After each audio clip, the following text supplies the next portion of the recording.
আসসালামু আলাইকুম। এসডিএস ফালতু কথায় আমি সোহেল আপনাদের স্বাগত জানাচ্ছি। আমাদের অনুষ্ঠান আপনারা পছন্দ করছেন, দেখছেন, এর জন্য ধন্যবাদ। আমাদের সাথে থাকবেন এটা আশা করি। তো আমাদের বরাবরের মতো মেহমান প্রতিবারই আমরা নিয়ে আসি, আপনাদের সামনে হাজির করি। আজকে একজন মেহমান যিনি খুবই চমৎকার ব্যক্তিত্ব, তবে কানে একটু কম শুনেন, বলা চলে বধির। প্লিজ আমি ডাকি, তার সাথে কথা বলি। আসুন প্লিজ। আসসালামু আলাইকুম। এখানে বসবো? হ্যাঁ, এখানে বসে প্লিজ। আসসালামু আলাইকুম।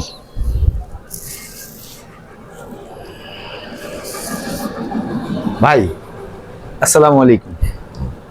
ওয়ালাইকুম আসসালাম। আপনি ভালো আছো? হ্যাঁ আলহামদুলিল্লাহ ভালো আছি। আপনি কেমন আছেন? আমি হাঁটে হাঁটে আসছি, রিক্সা পাই নাই তো হাঁটে হাঁটেই আসছি। হাঁটে হাঁটে আসতে আসতে পরে অনেক দূর হাঁটলাম, 3 কিলোমিটার মতো আমি বলতেছি হাঁপসে গেলাম। হাঁফসাইতে রাস্তায় দেখলাম যে একটা চায়ের দোকান, একটা চা খাইলাম, একটা বিস্কুট খাইলাম, চায়ের মধ্যে চুবাই বিস্কুট খেলাম, 1 গ্লাস পানি খেলাম, তারপর চাটা যেটা বাকি ছিল সেই চাটা খাইয়ে আমি হাঁটতে হাঁটতে এখানে পর্যন্ত চলে আসছি। তার আগে আমি বাজারে গেছিলাম, বাজারে যাই আমি বাজার করছি, অনেক টাকা বাজারে লাগলো ভাই। আমি বলতেছি আপনি কেমন আছেন? হ্যাঁ, চাল আমি আজকে 85 টাকা কেজি কিনলাম, আটা 55 টাকা কেজি কিনলাম, সয়াবিন তেল 190 টাকা লিটার কিনলাম, চিনি 120 টাকা কেজি কিনলাম। এগুলা কেনার পর আমার অবস্থা যা হলো না। ওটা আমি শ্যাম্পু যেটা আছে না, শ্যাম্পু মাথায় দেয়, শ্যাম্পু ফেনা হয়, ওই শ্যাম্পু 2 টাকার শ্যাম্পু এখন 3 টাকা হয়ে গেছে, পরিমাণও কমায় দিছে। আমি বুঝাতে চাচ্ছি এইসব পরে আসবো। আচ্ছা, পরে আসবো। আপনি কেমন আছেন? আমি এলএলবি করছি, আমি এলএলবি কমপ্লিট করছি, এলএলবি কমপ্লিট করে এখন আমি ওকালতি করছি। একটা উকিলের আমি পিছনে পিছনে থাকি, ওর সাথে আমি ওকালতি করছি, আমি এই কাজ করি। তো আমার কোনো ধরনের কাজ কাম না পাওয়ার কারণে আমার পায়ের মধ্যে খিল ঢুকে যাচ্ছে। খিল জুতাটার মধ্যে মুচিকে দিয়েছিলাম ঠিক করার জন্য, তো মুচি এভাবে করে খিলটা মারছিল, খিলটা ব্যাকা করবে না, ব্যাকা না করে এরকমই রাখে দিয়েছে। এখন আমি হাঁটি তো পায়ের মধ্যে খিল ঢোকে, খুব কষ্ট করে হাঁটি। তো ওই খিলটা আপনি নিজে বাইর করে নেবেন। হ্যাঁ, ওই খিলটা আপনি বের করে নেবেন। বিয়ার গেল ওইটা আমরা অনুষ্ঠান দেখতেছিলাম, ইসের মধ্যে কি হলো গিয়ে আপনার ন্যাশনাল জিওগ্রাফি চ্যানেলে দেখাচ্ছিল। ওই বেটা সবকিছু খাইতো, সাপ খাইতো, কচ্ছপ খাইতো, এটা খাইতো, ওইটা খাইতো, বিয়ার গেল না ভাই, তো এগুলা খাইতো। এগুলো পরে দেখলাম, দেখার পর শুনলাম নাকি একদিন ছেলেটা মারা গেল, খুব দুঃখ লাগছিল। সে ছেলেটা খুব ভালো ছিল, পাহাড় থেকে পাহাড়ে জাম দিত, এখান থেকে ওখানে যেত, গাছে বানরের মতো ঝাঁপ মারতো, সাগরের মধ্যে ঝাঁপ মারতো, প্লেন থেকে নামতো। বিয়ার গিলটাকে বাদ দেন, আমি বলতেছি যে জুতার খিলটা তো বাইর করে নিতেন। হ্যাঁ, জুতার জুতার মধ্যে যে খিল আপনার পায়ের মধ্যে আঘাত লাগতো, সেই খিলটা বাইর করে নিতেন। হ্যাঁ, আঘাত পাইছি, আমরা খুব আঘাত পাইছি। আমাদের ডক্টর মোহাম্মদ ইউনূসকে উসুর বানাই দিছে, ইন্ডিয়ার ওই যে একটা দুর্গা মণ্ডপের মধ্যে উসুর বানাই দিছে। আমরা মনের মধ্যে খুব আঘাত পাইছি, এই আঘাত থেকে খুব ব্যথিত আছি আমরা। আমরা ইলিশ দিলাম, অথচ তারা আমাদেরকে কি ধরনের ব্যথা দিছে, এই ব্যথাটা আসলে সহ্য করার মতো না। আমরা খুব কষ্টে দিন, আমাদের বাংলাদেশের মানুষজন খুব কষ্ট পাইছে এই জিনিসটা নিয়ে। আসলে এটা কেমন, এটা উচিত হয়নি তাদের। আপনি এটা উচিত কাজই করেন। ইন্ডিয়াকে আমরা এত ধরনের কাজ কাম দিলে উপকার করি, আমরা ইলিশ দেই, এই দেই, সেই দেই, আমরা আমাদের পর্যন্ত বাংলাদেশ থেকে রেলওয়ে পর্যন্ত ব্যবস্থা করে দিয়েছিলাম, তারপরেও তারা আমাদের সাথে যে অমানবিক কাজ করছে, এটা দিয়ে আমাদের মোটেও ভালো লাগলো না। এটা ঘৃণা ভরে আমরা তাদেরকে এখন স্মরণ করছি, যারা এই ধরনের কাজ করছে।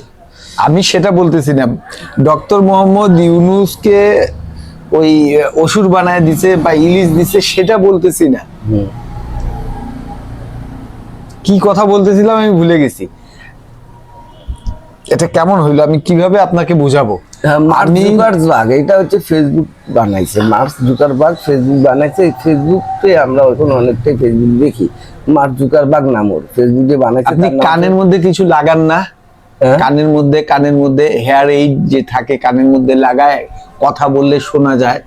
হ্যাঁ, লাগান না কেন? আমি তো কথা শুনতে পাচ্ছি তোমার, তুমি তো বলতেছো লাগান না কেন।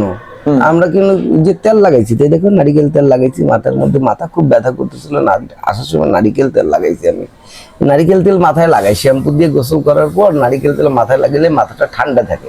আর এখন বর্তমান যে গরমের সিজন না, এই গরমের সিজন নারিকেল তেল খুব উপকারী, এই কারণে আমি নারিকেল তেল লাগাইছি। আর নারিকেল তেল থেকে মনে পড়ে গেল, আচ্ছা নারিকেল তেল থেকে বলা হয় কোকোনাট অয়েল, কোকোনাট অয়েল থেকে মনে পড়ে কোকোনাট, কোকোনাট মানে কি? ডাব, ডাব থেকে কিভাবে তেল তৈরি হয় আমি জানি না।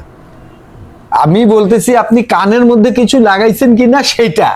আপনি ডাব আর কোকোনাটের মধ্যে কিছু বুঝতেছি না, মানে কি না না, কানে কিচ্ছু লাগা নাই আমার, কান পরিষ্কার, আমি গোসল করছি এরকম এরকম এরকম এরকম এরকম এরকম এরকম ঘষে ঘষে গোসল করছি, কানের মধ্যে কিচ্ছু নাই আমার। তো এখন হচ্ছে ঘটনাটা হচ্ছে আমরা খুব বাজারে নিয়ে খুব মানে কষ্টের মধ্যে আছি, আমরা দিন যাপন করতেছি খুব কষ্টের মধ্যে। ভাই আপনার সাথে আমি কথা বলে মজা পাচ্ছি না। আচ্ছা, ইন্টারেস্ট আপনি বুঝতে পারতেছেন আমার কথা? হ্যাঁ আমি চা খাই আছি। আপনি তো বললেন যে বিস্কিটের চুবায় চা খাইলেন, অর্ধেক চা খাইলেন, পানি খেলেন, এটা কিন্তু কথা হলো যে আপনি চা না, আমি বলতেছি আমার কথা কি বুঝতে পারতেছেন? এই তো কথা বুঝতে পারছি, তো চায়ের মধ্যে বিস্কুট খাইছে এটা তো বুঝতেই পারছি আমি, এই তো ক্লিয়ার ভাবে আমি, তুমি এত হাইপার হচ্ছে কারণ আমি তো তোমার কথা শুনতে পাচ্ছি, বুঝতে পারছি তো। আমি যেটা বলতেছি সেটা আপনি মনোযোগ দিয়ে শোনার চেষ্টা করেন। আচ্ছা বলেন। আপনি প্রথমে বলছিলাম আপনি কেমন আছেন, হ্যাঁ আপনি কেমন আছেন? হ্যাঁ, এখন এই গেঞ্জিটা আছে না, এই গেঞ্জিটা তো নামাই আমি অনুষ্ঠান করতে পারবো না, তুমি বলতেছো নামাইতে, এখন আমি খালি গায়ে অনুষ্ঠান কিভাবে করবো? এই গেঞ্জি তো নামানো সম্ভব না, এটা গেঞ্জি আমি নামাবো কিভাবে? খালি গায়ে কি অনুষ্ঠানের মধ্যে আসা যায়? আমি একটা অ্যাডভোকেট মানুষ, আমার একটা সম্মান আছে না ভাই, এভাবে যদি গেঞ্জিটা আমি গেঞ্জি নামানোর কথা বলতেছি না যে আপনি, আমি বলতেছি না যে আপনি গেঞ্জি, এই গেঞ্জি আপনি নামাই ফেলেন, এটা আমি বলতেছি। 550 টাকা নিছে, 550, এই গেঞ্জিটা 550। দেখো একটা দুটো তিনটা, একটা লাল একটা সাদা, চারিদিকে কালো আছে। আমি দামের কথা বলতেছি না, আমি গেঞ্জি, জিনিসপত্রের দাম খুব বেশি বাংলাদেশে, গ্যাস থেকে শুরু করে বিদ্যুৎ পর্যন্ত, এখন বিদ্যুতে তো রিচার্জ করে করতে লাগে জানো, সব কিছুর দাম বেশি বাংলাদেশে, কোনো কিছুর দাম কম নাই ভাই। তোমাকে আমি কি বলবো, দুঃখের কথা, বাজারে তুমি গেলে তোমার মাথা নষ্ট হয়ে যাবে, তুমি 20,000 টাকা নিয়ে গেলে তুমি 3 জনের সংসার চালাইতে পারবে না, বাজারের দাম খুব বেশি, খুব বেশি। আমি তোমাকে কি বলতেছি, তুমি তো আমার কথা বুঝতেই পারছো না। আমি বাজারের দাম বেশির কথা না, কথা হইলো কিভাবে কি কথা বলবো, আপনাকে প্রশ্ন করলে তো আপনি অ্যানসার দিতে পারবেন প্রশ্ন না। করো, প্রশ্ন করছো না কেন, প্রশ্ন করো। আমি প্রশ্ন করতেছি যে 15 তারিখ পর্যন্ত একটা ডেট ছিল, এই মাসের 15 তারিখ পর্যন্ত বর্তমান সরকার সংস্কারের একটা ডেট দিছে, এটার ব্যাপারে আপনার মতামত কি? আবার বলো। সংলাপ, বর্তমান সরকার সংলাপের একটা লাস্ট ডেট হইলো 15 তারিখ, এর মধ্যে সংলাপ চলতেছে, আপনি কি মনে করেন যে আদৌ সংলাপ হবে? আদার তো দাম অনেক বেশি ভাই, আদার দাম তো অনেক বেশি, 240 টাকা কেজি আদা। আদা নিয়ে তুমি এত মাথা ঘামাচ্ছ কেন? আদা তো বেশি লাগে না, তরকারিতে অল্প দিলেই আদা হয়ে যায়, তো আদা নিয়ে তো টেনশন নাই আমাদের, তো আদা নিয়ে টেনশন আমাদের হচ্ছে চাল আটা এগুলো নিয়ে আমাদের টেনশন, আমাদের কাঁচা মরিচের নিয়ে টেনশনও নাই, কারণ আমাদের দৈনন্দিন যে জিনিস যেগুলো লাগে, চাল আটা তেল যেগুলো জিনিস প্রচুর পরিমাণ দাম বেশি, সবজির দাম বেশি। তারপর হচ্ছে এখন গরুর একটা রোগ হয়েছে জানো, অ্যানথ্রাক্স। এই অ্যানথ্রাক্স এত ভয়ঙ্কর একটা রোগ, যেটা হচ্ছে পুরার মতো হয়ে যায়, পুরো মানুষ মারা যাচ্ছে, আমাদের অঞ্চলে অনেকগুলো মানুষ মারা গেছে, এবং অনেক মানুষ আক্রান্ত হয়ে হাসপাতালে ভর্তি হয়ে আছে। মানে আপনার বাসা কি গাইবান্ধা? হ্যাঁ, আপনার বাসা কি গাইবান্ধা? যে অ্যানথ্রাক্স, গাইবান্ধার কিছু লোকের অ্যানথ্রাক্স হইছে, 80 পয়সার মেডিসিন গাইবান্ধার ভেটেরিনারি ডাক্তাররা 30 টাকা করে বিক্রি করতেছে, এইখানে কয়েক লক্ষ টাকার একটা সিন্ডিকেট, একটা বিজনেস হচ্ছে। আপনার বাসা কি গাইবান্ধা? সুন্দর করে মুখ নড়াই নড়াই আস্তে আস্তে বলো। হ্যাঁ, আপনার বাসা কি গাইবান্ধা? আপনার বাসা কি গাইবান্ধা? হ্যাঁ হ্যাঁ হ্যাঁ, এক্সাক্ট তাই। কোন জায়গায় গাইবান্ধা, কোন জায়গায়? আপনার বাসা গাইবান্ধার কোন জায়গায়? আমার বাসা গাইবান্ধা না, আমি বলতে চাচ্ছি আপনার বাসা কি গাইবান্ধা? আরে বাবা, তোমার বাসা গাইবান্ধা, তো তোমার বাসা গাইবান্ধা, তো আমি কি করতে পারি এখানে? তোমার বাসা দিয়ে তো আমার কিছু যায় আসে না। আমি তোমার বাসায় যাব না তো, আমি স্টুডিও পর্যন্ত আসছি হাঁটে হাঁটে। এখন কি আমি গাইবান্ধা পর্যন্ত হাঁটে হাঁটে যাবো? গাইবান্ধা যে আমি করবো কি বলো? গাইবান্ধায় আমার কোনো কাজ আছে? আর গাইবান্ধায় কি আছে? ওখানে তো গায়েও বান্ধা দেখা যায় না। অ্যানথ্রাক্স রোগটা ওখানেই প্রাদুর্ভাব দেখা দিছিল এবং সেটা মানুষের মধ্যে ছড়াইছিল, সেটা আমি বুঝাতে চাচ্ছি আপনাকে। আপনি যখন বললেন যে গায়ের অ্যানথ্রাক্স রোগ চলছে, হ্যাঁ, যার ফলে এটা বুঝাতে চাইছি। আপনি তো আমার কথা, আপনি কানের মধ্যে আলা লাগাইছেন, আলা এগুলার কানে আলা পাওয়া যায় হাতের মধ্যে, হ্যাঁ, হাতের মধ্যে যে স্কিনের মধ্যে যে সমস্যাগুলো হচ্ছে, এটা করোনার ভ্যাকসিন নিছিল না? করোনার ভ্যাকসিন, ওইটার হচ্ছে সমস্যা। দাউদের মতো হয় না, ওইটা করোনার ভ্যাকসিনের হচ্ছে সমস্যা। এটা হচ্ছে তোমার হাতের কোনো সমস্যা না, এটা নিয়ে টেনশন করবা না। ওটা চুলকাবে, গরম পাইলে চুলকাবে, ঠান্ডা পাইলে ঠান্ডা থাকে, কোনো সমস্যার কোনো সমস্যাই নাই। এটা চুলটা বারবার সামনে চলে আসছে। দেখো তো আমাকে চুল কেমন লাগছে? ফার্স্ট ক্লাস, ভালো লাগছে।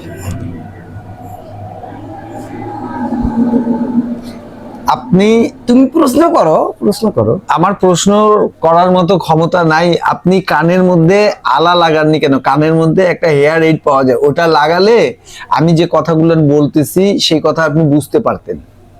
আমি কি বলতে পারছি? বুঝছেন আপনি? হ্যাঁ, বলেন তো দেখি। বললেন আপনি, আমি যদি ডাক্তার হইতাম তাহলে আমি ভালোভাবে চিকিৎসা দিতে পারতাম।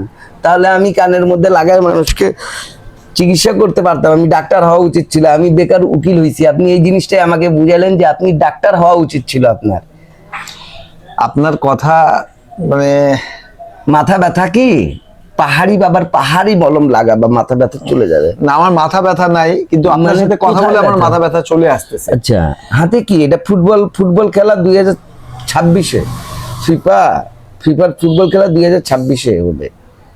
ফুটবল দেখাইলে না, গোল দেখাইলে না, ফুটবলের খেলাটা 2026 সালে হবে। ফুটবল খেলাটা তুমি দেখো, পছন্দ হয়? আপনি তো কানে কম শুনেনি, কিন্তু আপনি কানের মধ্যে কিছু লাগাইছেন। আমি বলছি, আমার দিকে তাকান।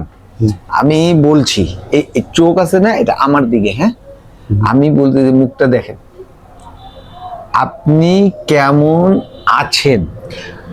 হাই, বুঝতে পারছি, আমি ভালো আছি। এই যে চমৎকার, আমার খুব ভালো লাগছে। আপনি আমার অন্ততপক্ষে একটা কথা তো বুঝছেন, ধন্যবাদ আপনাকে। আপনি কেমন আছেন? আমি আলহামদুলিল্লাহ খুব ভালো আছি। এখন আপনি যে ওকালতি করেন, আপনি অ্যাডভোকেসি করেন, ওকালতি করেন, আপনি কোর্টের মধ্যে মুভ যে করেন, ম্যাজিস্ট্রেটের সামনে সওয়াল জবাব বা জেরা যখন হয় আপনার প্রতিদ্বন্দ্বী উকিলের সাথে, আপনি কিভাবে এটা মেনটেন করেন? আপনি তো কানে কম শুনেন, কিভাবে মেনটেন করেন? খুব মারে ভাই, বাসায় বউ খুব মারে ভাই। আমাকে সবজি আনতে বলছি, কাকরোল, আমি এটা নিয়ে আসছিলাম, গাজর, খুব মারে ভাই, মারে। আমি সেটা মারার কথা বলতেছি না। বউ খুব মারে ভাই, আমার একবার অবস্থা খারাপ করে দিছে ভাই, মারতে মারতে প্রত্যেকটা দিন মারে, সব মারতেই থাকে আমাকে। আমার বউ খুব মারে ভাই। আমি সেই কথা বলতেছি না, আপনি ওটা কান্নার কিছু নাই। আপনার বউ তো আপনাকে আরো মারবে। আপনার বউ চিকন কুঞ্জা নিয়ে একেবারে সাপাং করে লাগাবে। আপনি কাঁদিয়েন না, এদিকে দেখান, কাঁদবেন না, কান্না করার দরকার নেই। আমি যেটা বলতেছি সেটা শোনেন। আপনি যেভাবে কথা বুঝেন না বুঝে উল্টা বলেন, আপনি অ্যাডভোকেসি করেন কিভাবে? করিম না কাম সারে না মদনে, মদনে প্রেম রসিক হব কেমনে, হে আমি প্রেম রসিক হব কেমনে। করিম না কাম সারে না মদনে, করিম না কাম সারে না মদনে। আপনি স্টপ করেন, এটা দাঁড়ান। আমি বলতেছি যেটা, আমি গান গাইতে বলিনি। কি? আমি গান গাইতে বলিনি, আমি বলতেছি যে বলো। আমি একবার এখন আপনার বাসার মধ্যে, মানে আপনার মিসেসের সাথে, আপনার মিসেস হুম হুম মিসেস এর সাথে আপনার আন্ডারস্ট্যান্ডিং কেমন? হুম। সে যে কথাগুলো আপনাকে বলে আপনি কি বুঝতে পারেন? ঘটনা তো ঠিক এরকম ঘটছে। একদিন আমি এক জায়গায় বেড়াইতে গিয়েছিলাম, হ্যাঁ। আমার পকেট মারি নিয়েছে, হুম ব্যাগ আমার চুরি হয়ে গেছে। হুম পরে ওখান থেকে আমি মানুষজন থেকে ধার কর্জা করে আমি বাসায় ফিরে আসছিলাম। হুম। তো বাসায় ফিরে আসছি, অনেক কষ্ট করে বাসায় ফিরে আসছি। আমার দেশে পকেটমার ছিনতাইকারী অনেক বাড়ে গেছে ভাই। মানুষ নিরাপদ থাকতেই পারে না, নিরাপদে চলতেই পারছে না, এতটা বাড়ে গেছে, এতটা বাড়ে গেছে, কি বলবো আপনাকে। আইন শৃঙ্খলার অবস্থা বাংলাদেশে খুব ভালো। আমি আইন শৃঙ্খলার ব্যাপারে জিজ্ঞেস করতে চুলার ভাড়ে যাক আইন শৃঙ্খলা, হুম আইন শৃঙ্খলা নিয়ে লোক কাম নাই। হুম আমি যে জিনিসটা বুঝাইতে চাচ্ছি, আমি কিভাবে কথা বলবো দর্শক, আমার তো মানে মাথায় কাজ করতেছে না।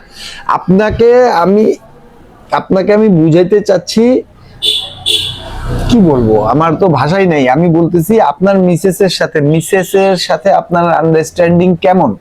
হুম হুম আপনাকে সে যদি বলে যে তুমি বাজার থেকে মাছ নিয়ে আসবা, আপনি কোনোদিনও মাছ নিয়ে আসতে পারছেন? তার কথা কি বুঝতে পারেন? সে কিভাবে আপনাকে বুঝায়? হুম। আমার রুচি খুব ভালো। আমি হচ্ছে সকালবেলা মোটামুটি আমি নাস্তা খাই, দুপুরবেলাও খাওয়া দাওয়া করি বেশ ভালোভাবে, আর রাত্রে তো খাওয়া দাওয়া করি, আর ওষুধ খাই আমি সবসময়। ওষুধটা আমার খুব জরুরি একটা জিনিস। আর হচ্ছে যে আমার যে খাওয়া দাওয়ার রুচির মধ্যে কোনো ধরনের কোনো কমতি নেই, যেটা দেবেন সেটাই আমি খাইনি। আমার কাছে খাওয়ার মধ্যে কোনো বাদ বিচার নেই। আমি খাওয়ার দিক থেকে মোটামুটি ভালো আছি এবং খুবই ভালো আছি। পাতাকপি বাঁধাকপি যাইতে দেবেন আমি সেটাই খাই নেব। আপনি কি ধরনের ওষুধ খান? কি ধরনের ওষুধ খান? আমার হচ্ছে ধরো, আমাকে সবচেয়ে ভালো লাগে হচ্ছে টমেটোর সালাদ। আর টমেটোর সালাদের মধ্যে যদি অল্প একটু লেবু দিয়ে দিলা, লেবুর মধ্যে বিট লবণ দেওয়ার পর যদি গরম ভাতের সাথে যদি দেওয়া যায়, আর গরু মাংস যদি ভুনা থাকে, আর হচ্ছে 2-3টা ইলিশ মাছের যদি টুকরা থাকে, সাথে আলু ভর্তা, বেগুন ভর্তা, এবং তোমার হচ্ছে ওই যে কালো কালো যেটা হয় কালি জিরা, এইগুলার ভর্তা যদি থাকে, ও চমৎকার করে আমি 5-10 প্লেট ভাত খাই। এগুলা খাওয়ার পর আমার মোটামুটি রুচি ভালো, আর সকালবেলা পেট ক্লিয়ার থাকে, আমার কোনো ধরনের কোনো সমস্যা হয় না। আপনি ওষুধ কি খান? আপনি বললেন যে আমার প্রতিদিন ওষুধ লাগে। আরে ভাই, বললামই তো, ওষুধ ইন্ডিয়া বানাইছিল, আমাদের ডাক্তার মোহাম্মদ ইউনূস তো ওষুধ ইন্ডিয়া বানাইছে, আমাদের বাংলাদেশে বানায় নাই। তুমি কথা বুঝতে পারছো না আমার? বলতেছি ওষুধ যেটা ওষুধ এই যে থাকে না, ওষুধটা ইন্ডিয়ায় বানাইছে, আমাদের বাংলাদেশে বানায় নাই। তুমি কি দেখো না টিভি? দেখো না টিভি? টিভি তো আমি দেখি, হ্যাঁ। সবকিছু দেখি, কিন্তু আপনার সাথে আমার কথা বোঝা যাচ্ছে না। আমি বলতেছি ক, আপনি বুঝতেছেন ঘ, চন্দ্রবিন্দু, এগুলা বুঝতেছেন। আপনার আমার কথা আমি যেটা বলতেছি, আপনি কানের মধ্যে হেয়ার এইড লাগান নেই যাতে আপনি কথাটা শুনতে পারেন ক্লিয়ারলি। আমি বলতেছি স্টপ। হ্যাঁ, আমি বুঝে নিছি। রাজনীতির কথা, যারা রাজনীতিবিদ আছে তাদের কথা কখনো বিশ্বাস করবেন না, এটাই আপনি আমাকে বুঝাচ্ছেন। কারণ তারা 100% মধ্যে 100% মিথ্যা কথা বলে, তারা আশ্বাস দিয়ে কাজ কাম করে না। এটাই আপনি আমাকে বুঝাইলেন না। আমি রাজনীতিবিদদের কথা শুনি না। এরা ভোটের জন্য সবকিছু করতে পারে, এরা ভোটের জন্য সবকিছু করতে পারে। আমি একবার 100% বুঝে নিছি আপনি যেটা বুঝাইতে চাইছেন আমাকে। দর্শক, একটি ছোট বিরতি নেন তো ভাই। দর্শক, আমাকে প্রসাব লাগছে, একটা বিরতি নেন তো ভাই। প্রসাব লাগছে ভাই, বিরতি নেন তো। দর্শক, বিরতি।